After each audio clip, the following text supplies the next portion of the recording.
You're listening to the AfterBuzz TV network, now the largest new media platform on the web, and your #1 source for after-show entertainment. Very good, King Johnson. From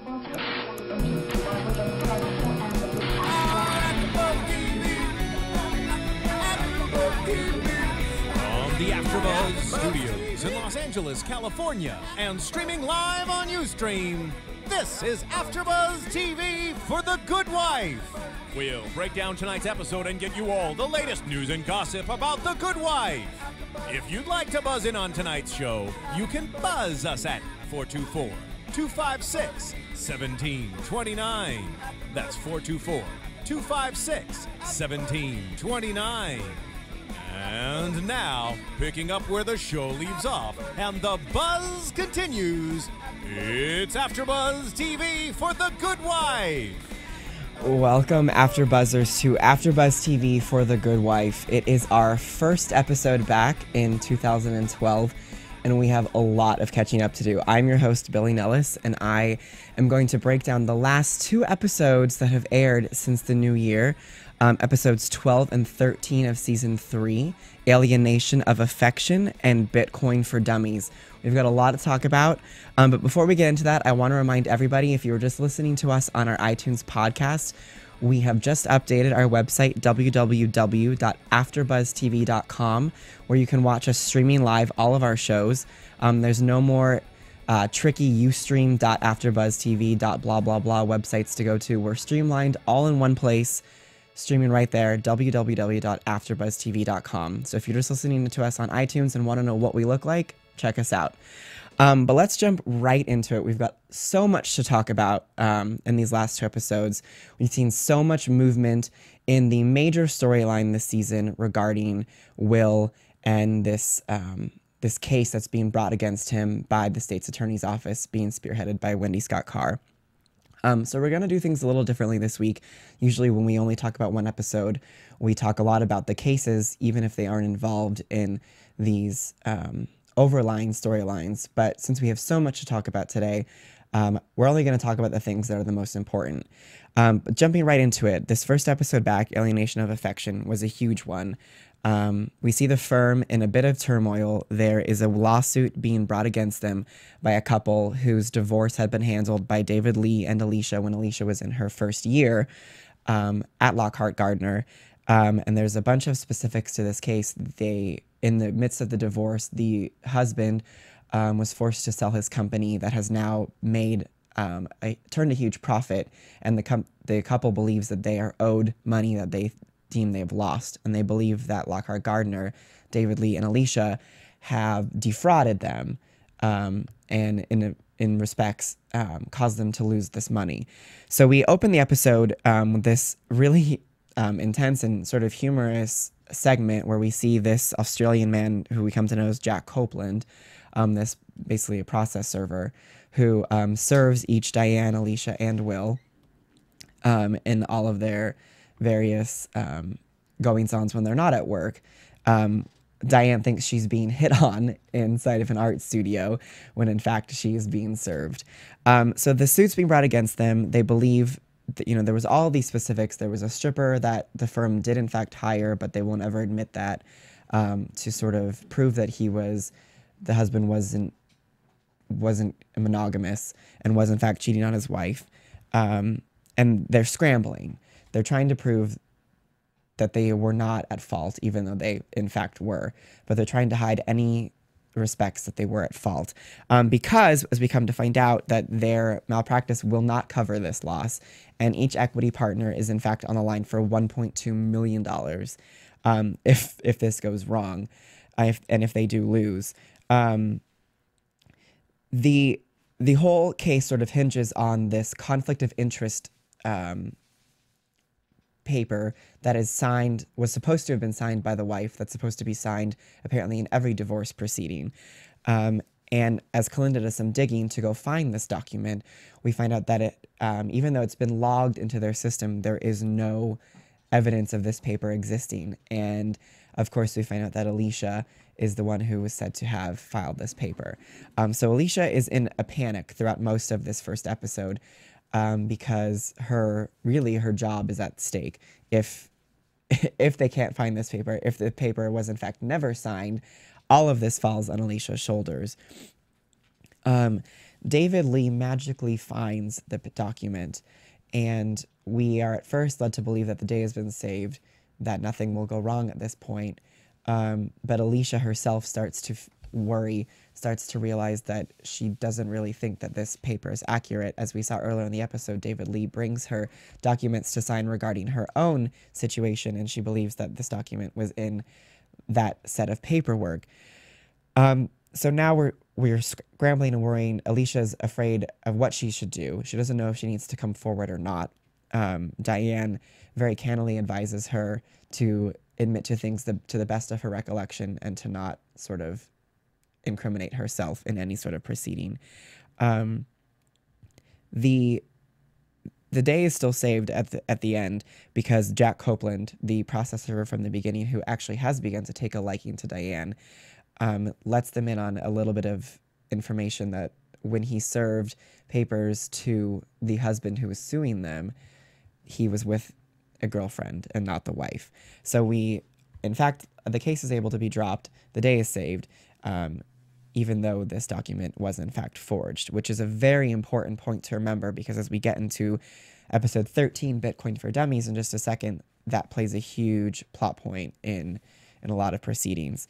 But what I think was interesting about this episode is I love that it set up a new romantic situation for Diane. We've only seen her involved in romance very fleetingly, and this came about in the process of episodes 1 and 2 in various guest starring episodes with Gary Cole's character as the gunslinging Republican, basically the antithesis to Diane Lockhart.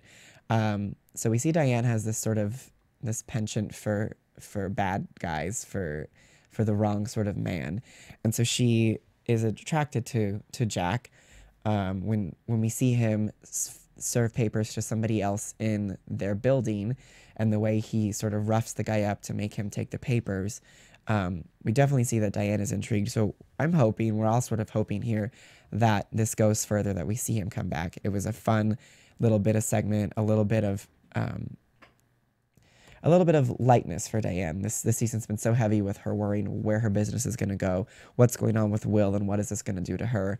So it was nice for us to be able to see a point in time where Diane was able to sort of enjoy herself. But speaking of Will, as we had spoken about before we went on our break, we had brought to you guys the news that Elsbeth Tanner was coming back, and she was going to be working as Will's lawyer in his case against the state's attorney's office against Wendy Scott Carr. And this week, this episode was where we see him hire her. Will is sort of running scared. He's met with a couple of lawyers before he goes and talks to Elsbeth, and one advises him straight up just to admit to it and to take the jail time and to let them strip him of his ability to practice law, because there's really nothing else that he can do according to all of these other lawyers. But he goes to Elsbeth. We have this great scene that continues this sort of idea that Elsbeth is this insanely smart woman who is very, very odd, and very, very, I don't even want to call her ditzy, but there are these moments like we see in this episode where her office is being painted. Everything is covered by these sort of cloths to cover the carpet, and her phone is somehow underneath it, and it's not supposed to be on, and it just keeps ringing, and she can't find it. I love this scene because it sort of reintroduces her, and it shows how Will is so weary of her, yet he's going off of the advice of Alicia, that she's a good lawyer, but she is very strange, but she knows what she's doing. And we see her very quickly right in her mind right away come to the idea that Wendy Scott Carr has mentioned that there are judges who she thinks Will has worked with, but she will not name who the judges are. At this point, Elsbeth thinks that either she doesn't have any actual judges, or Wendy needs to be strong-armed into admitting who those judges are so that they can go on the defensive and figure out what exactly Wendy thinks she knows. We have some great scenes where Elsbeth tracks Wendy down, runs into her while she's taking her children to see some sort of stage show that involves animals, and really rattles her and really sort of puts her on edge and lets her know that they're onto her game, that they are going to leak some names to the press of judges who are in fact honorable to get the courthouse against Wendy, because Wendy needs judges to sign off on anything she's going to bring against Will. And if the judges who are good believe that Wendy is trying to bring suit against them, Wendy won't really have very many options. So we do see that Elsbeth has leaked these names. We see Wendy in her office and Carrie in the office very briefly, fielding a bunch of phone calls left and right from judges who are furious, from newspapers who want quotes, and Wendy is sort of done playing games. She's been backed up against the wall, and whether this was a smart move or not on Elsbeth and Will's part will be seen at a later date. But this is when Wendy finally decides to serve Will with an indictment, and that's where we sort of left that at that point. A few more pieces to note from Alienation of Affection. We have one brief scene with Carrie where the lawyer representing the divorced couple brings Carrie in because he was in fact working on this case, as it was both of their first years. Before he was fired, he was also involved. And as viewers, we're unaware whether Carrie is going to help the firm or whether his continual anger and bitterness towards Lockhart Gardner is going to seep through and in fact damn them. And it turns out that he doesn't, and he in fact protects them and sticks up for them. And as we find out later, it wasn't really very necessary for him to be there, as the case was thrown out anyway. But he could have done something to attack Lockhart Gardner, and he didn't.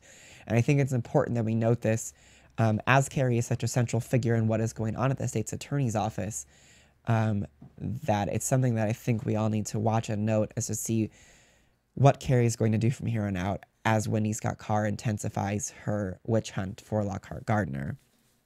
And this episode also brought about a great new conflict with Eli and David Lee. As I said earlier, with this case, each equity partner would have been on the hook for $1.2 million. As Eli has now become an equity partner, he's furious because he has no fault. He wasn't there when this happened, yet he's now potentially on the line to lose $1.2 million. And so it sort of sets into motion a bit of chess game between the two of them. Eli wants David Lee gone. And by the end of the episode, Diana sort of become mother hen and told the two petulant children to squash their drama and to get over it, that neither of them are going anywhere. She needs them both, and to let it go. But I don't really think this is the end of this, and I hope it's not, because it's interesting. It gives Eli a little bit more to do rather than just his own cases in the office. And I think that will be some great sparring matches between the two of them. But so jumping on to our most recent episode, Bitcoin for Dummies, continuing what's been going on with Will and... Before you continue, Billy, I do want to commend you. For those of you listening, I know Billy explained it phenomenally at the beginning of the episode. But for those of you listening, I do want to say, hey, Billy's doing a very nice job. He's here. The reason why we didn't do the past episodes was because he was sick, unfortunately. And so I personally want to commend him for coming in and, doing this, because I know a lot of you have been asking about where's the episodes. And unfortunately, there was a conflict schedule-wise with Natasha and Christy, so they couldn't do it today. But we wanted to get these done for you guys. So you know what? Thank you, Billy. Oh, that's on behalf of all the fans. Thank you. Thank you. All right, so let's jump into Bitcoin for Dummies, because there's so much more to get to, and we have such a limited amount of time. But so continuing this whole situation with Will, which was a big part of this last episode, Elsbeth has been able to find out which judges Wendy thinks are involved, and she and Will have this great discussion over whether there is anything that can incriminate him, whether he's actually done anything that Wendy can be using. Will reveals to Elsbeth, as he reveals to us, I believe this is news to us, I don't remember in the last 2.5 seasons if we've ever learned this information, that Will had this $8,000 debt that was forgiven by a bookie who was involved in these basketball games, who also worked with the judges. But Will is insistent on the fact that there's nothing else that's happened. There may be one case that went their way when it shouldn't have, but it is just because he's, as he puts, sometimes the ball just falls funny that way. So he is insistent that nothing has happened, but he does produce this folder of information that he thinks could be incriminating if their files are to be requested by the state's attorney's office as evidence to be turned over to the state's attorney's office. So Elizabeth says but doesn't say that Will needs to get rid of this. Will says but doesn't tell Kalinda that to get rid of it. Everything is being sort of spoken in code, you know, of course, because no one should be put in a position where they can incriminate themselves and perjure themselves on the stand. So he gives Kalinda this information, and we are said to believe that Kalinda is just going to get rid of it. But as I was speaking of, we remember that there's this document that was forged that's floating around, and very quickly it comes back to be used against the firm, as Dana is ordered by Wendy to push against Kalinda for information and to use this document that has been handed over to them as a bit of leverage. So we see this meeting between Dana and Kalinda where Dana flat out says, you know, this document was given to us and it would ruin Alicia Florrick's career. I would hate to use it. I hope I don't have to. And we see Kalinda hand over the folder and take the document and just get up and walk out of the bar. And that's sort of where we're left in regards to this major storyline for this season. I think the big question for all of us is, what exactly did Alicia hand over? And I have some ideas, and when we get to our predictions, I'll talk about that. But I think that, I mean, I'm hoping that it isn't what we thought we saw. But so that's where we're left. They've been given that information, or they think they've been given this sort of incriminating information to take Will down. And we also had a great little bit of family storyline this week with Alicia as well. We saw the return of Zach. We learned that all of this time he's been dating Nisa. We haven't really heard about Nisa in a while since last season. We thought maybe there was something going on between Zach and Eli's daughter, as we saw in the first half of the season. Apparently that's not true. But we see Zach and Nisa together, and Alicia overhears them saying, "I love you." And she seems to be startled and taken aback, which continues the theme of Alicia she feels she's been too far away from her family. You know, we saw that. That's why she ended things with Will. She was so terrified by what could have happened to Grace. I think a lot of the season is about Alicia trying to figure out how to balance this career that she's found herself in, yet still maintain a firm control over her family. And I think that she feels she's losing that bit of control. And I think that this week just continued that. But we see that Zach is a little bit more cunning than his sister, and he, in a bit of great strategy, pits Jackie against Alicia by bringing Nisa to Peter's apartment, where he clearly knows Jackie will be, and has Jackie see them and sort of parrots the same thing that Alicia says, in the fact that, you know, they should see each other a little less. Alicia's concerns are obviously much more harmless, whereas Jackie is very clearly concerned because she is a bit of a prejudiced snob and doesn't really want Zach with, let's face it, a black girl from a public school. So Zach is very wise in bringing this to Alicia and pitting them against him, and immediately Alicia flips because she never wants to be on the same page as Jackie. And we end the episode with Zach on the phone telling Nisa it worked and she can come over right away. So I think it was great. We have an interview when we come back from our commercial that the actor Graham Phillips, who plays Zach, did with Entertainment Weekly regarding this whole little bit that happened this last episode. And it, I think, sort of gave us some ideas about Zach. He is clearly his father's son, and I think that's exciting. And as we see the character of Zach age and grow, I think that maybe some political aspirations will come into play as following in his father's footsteps. He clearly seems to have that sort of legal cunning, political cunning that his parents both have. And so that's where we're left. We've been talking about all first half of this season that this has sort of felt like a gathering of the troops, a march to war. And Will has finally got his lawyer in check. All of the factions are forming sides, and we're building up to this point now where we're going to be, Will has finally been indicted, and this is what we've been waiting for. This is what we've been building to, and this is really going to be where everything blows. As we saw from our preview for next week's episode, we are in court. Alicia's being questioned. This is really going to be where I think this season finally explodes for us. So we're super excited. We're going to take a quick commercial break. We're going to come back with some news and gossip. We have some casting gossip as well as this interview, and then we'll get into predictions. So stay with us. We'll be right back. AfterBuzz TV. Hi, I was once like you, a lazy, angry loner whose only joy was watching TV and surfing the net. And, like you, after I'd see one of my favorite TV shows, I'd be so excited and have so many questions that I'd actually have to talk to my douchebag coworkers about it at the water cooler.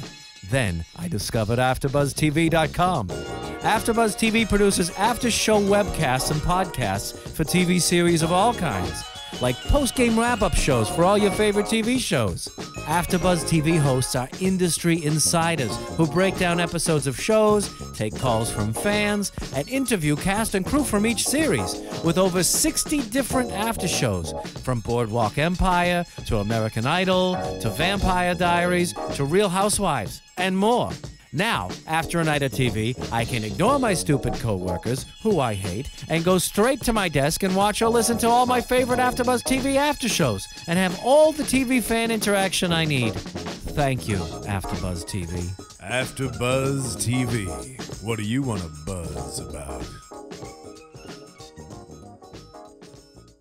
Welcome back to AfterBuzz TV for The Good Wife. Let's jump right into our news and gossip. AfterBuzz TV News. So, as I mentioned, we have an interview that was given to Entertainment Weekly by Graham Phillips, the actor who plays Zach on The Good Wife, speaking about these sort of plot developments that we saw in the episode Bitcoin for Dummies last episode. Zach says, he reminds me a lot of Peter in this episode in the way that he is very manipulative. He pits Jackie and Alicia against each other and uses their mutual hatred. You get a glimpse of his sort of Machiavellian way of getting his way. It's kind of fun to see Zach play the system. Entertainment Weekly had the same sort of question that we did. So Zach never dated Eli's daughter. Graham says, me too. I liked them. It was two funny, witty people playing off each other. I was interested to see where it would go. She didn't want anything out of the relationship. She just looked like someone who wanted to just have some fun. And that's the opposite of what any of his other relationships were. Becca was conniving and trying to get a taste of fame. Nisa, she's extremely sweet, but I don't want to say she's a bore, but she's what every mom would say is the perfect girlfriend. It's kind of funny. Zach seems to have a lot of romantic encounters on the show. He seems to have a lot more than anyone. This is coming from someone who basically had the same girlfriend for like the last 3 years. Entertainment Weekly asked Graham, are there any storylines they'd like to see happen for Zach? Graham joked, I'd say a full-fledged romance between him and Kalinda would be preferred, but I don't know if that's going to work out. No, I think that he does have a political ambition somewhere in him, so at a certain point he has to go to college, as I do. I was talking to the creators, the Kings, about it, and they said that he definitely has the same political fire that his father does. So it would be nice if they nurtured that. The early stages of a politician would be interesting to see, asking his dad for help pulling strings.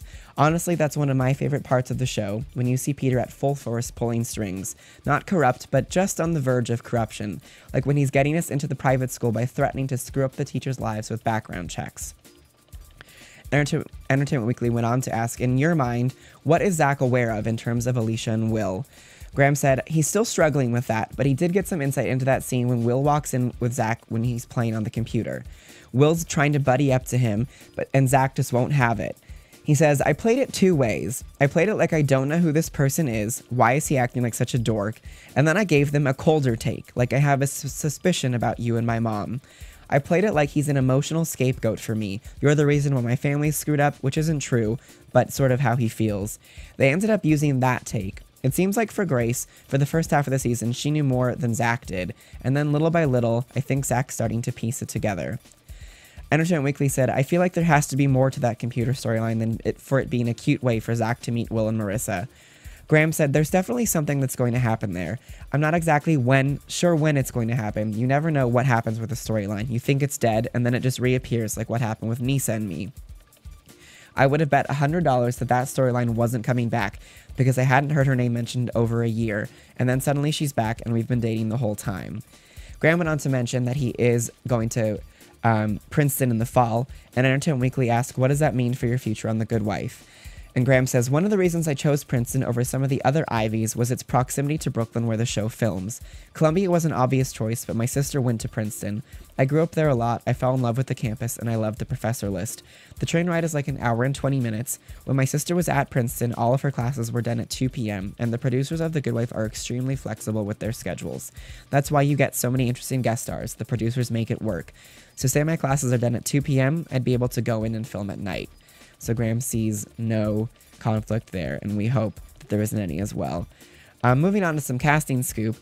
TV Line announces that The Good Wife's most eligible bachelor is about to get a couple of new women in his life. They've learned exclusively that Nurse Jackie scene stealer Merritt Weaver has been cast in the recurring role as Will's younger sister Audra, and The Good Wife's Nadia Dajani, whose television credits also include Ned and Stacy and more recently USA's Necessary Roughness, will portray Sarah, Will's 40-year-old type A body pants cis. The Gardner girls will apparently show up on Will's doorstep, determined to repair his personal life and get him a new girlfriend. And not surprisingly, their meddling will work his last nerve.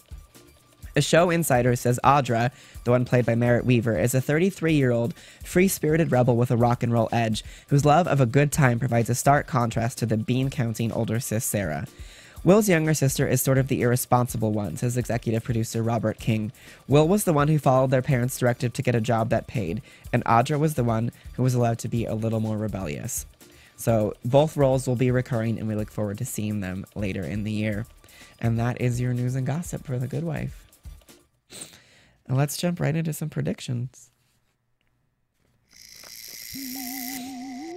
And now, your AfterBuzz TV predictions. All right, so we don't come back until January 29th, which is actually this week. We didn't have a new episode last night, but we do get our first new one this Sunday. The press release CBS put out has announced with her investigation complete, Special Prosecutor Wendy Scott Carr presents her evidence against Will to the grand jury in hopes of sending him to prison for bribery. Meanwhile, Eli and Stacey Hall square off once again. I was looking through their press release and looking at their list of guest stars because you can always sort of tell how an episode is going to go by which recurring guest stars are returning, who's going to be in play. And the list of returning guest stars is almost larger than the list of regulars. Next week, we have Amy Sedaris returning as Stacey Hall, who, if you remember, she was involved with that whole cheese, dairy board, fruit board debacle that Eli lost, which was his first major loss. So she's returning as his rival. Peter is going to be in this episode. Chris Noth is on the list.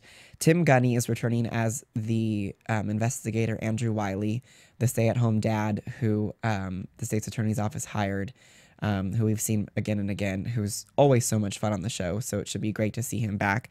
Anna Camp, who plays Caitlin, is going to be involved. And of course, Wendy, Dana, Elsbeth, and David Lee are all involved in next week's episode.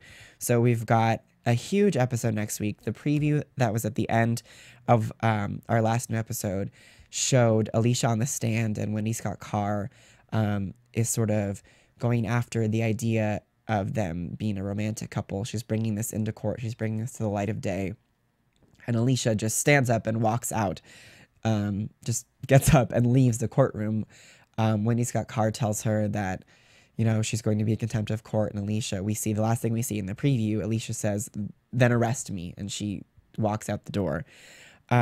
So like I said, before we went to commercial, this is going to be this is the explosion. This is the, had a long fuse. We've had a 13-week fuse that's been slowly burning, and the flame has been picking up and picking up and picking up, and it's reached the TNT. And I'm guarantee you that this week is going to be the explosion that we've been waiting for. I think the biggest thing to think about is this file that Kalinda handed over at the end of last week's episode, and what exactly does this file contain? The show led us to believe that it had everything that Will had in it, which I think Alicia, I don't think Kalinda would ever do that. I think Kalinda is always a couple steps ahead. I do think that Kalinda would protect Alicia over Will, but I don't believe that it's what we think it is. I think that there's going to be some serious either pieces missing or altered or something. There's going to be some sort of misdirection involved with that handed over file. Whether we find out about it next week or not, I'm not sure. I wouldn't have a good guess on that, but I would say that it's not what we think it is. I'm super excited. I'm so excited to see where this is going to go. What happens when this elephant in the room of this affair with Alicia and Will is finally spoken about. We know that Peter's in this episode. How is Peter going to take Wendy putting Alicia on blast like that? He is essentially the one who has commissioned this, and he is also the one who can put an end to it. And how will he feel about that? Even though he might not be pleased with what Alicia had done, I still don't think he's the sort of person who's going to let anybody treat Alicia like that in court. And then the other sort of volley in the air is that we have learned, we know that Wendy's ultimate endgame is to take Peter down, and she's using Will to do that. So just how far will Wendy go is the question. How can Peter stop her if he even wanted to? So there's a lot of, still so many questions. We're only halfway through. We're at this pivotal moment, I think, in the season where it's going to take a turn, and it's going to go into this really exciting territory. So I'm stoked. I'm super excited. We'll be back at our regular time next week. Thank you from everybody here at AfterBuzz. Thanks for watching, and we will see you guys next time. From producers Kevin Undergaro and Phil Svitek, engineer DJ Jesse Janity, and the entire AfterBuzz TV staff, we would like to thank you for listening to the AfterBuzz TV network. If you have questions or comments, be sure to buzz us at info@AfterBuzzTV.com. And you can find us on Facebook or follow us on Twitter by searching for AfterBuzz TV. Buzz you later. The views expressed herein are those of the hosts only and do not necessarily reflect the views of AfterBuzz TV or its owners or principals.